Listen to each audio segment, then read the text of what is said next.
పీడకలొచ్చుండదు జోగుల. సముద్రం మళ్ళీ ఇరుపెక్కి నిజంగా ఎర్ర సముద్రం అయినట్టు, అది నా చేతుల మీదుగా అయినట్టు కనిపించుండది.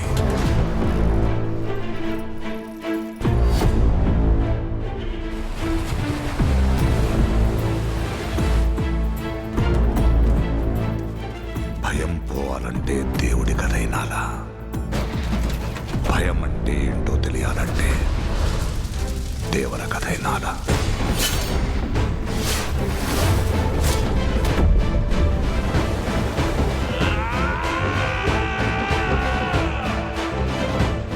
సముద్రం మీద ఒక దేవరున్నాడు చాలు. కొండ మీద ఇంకో దేవరుని తయారు చేస్తే అది మీకే మంచిది కాదు బైరా.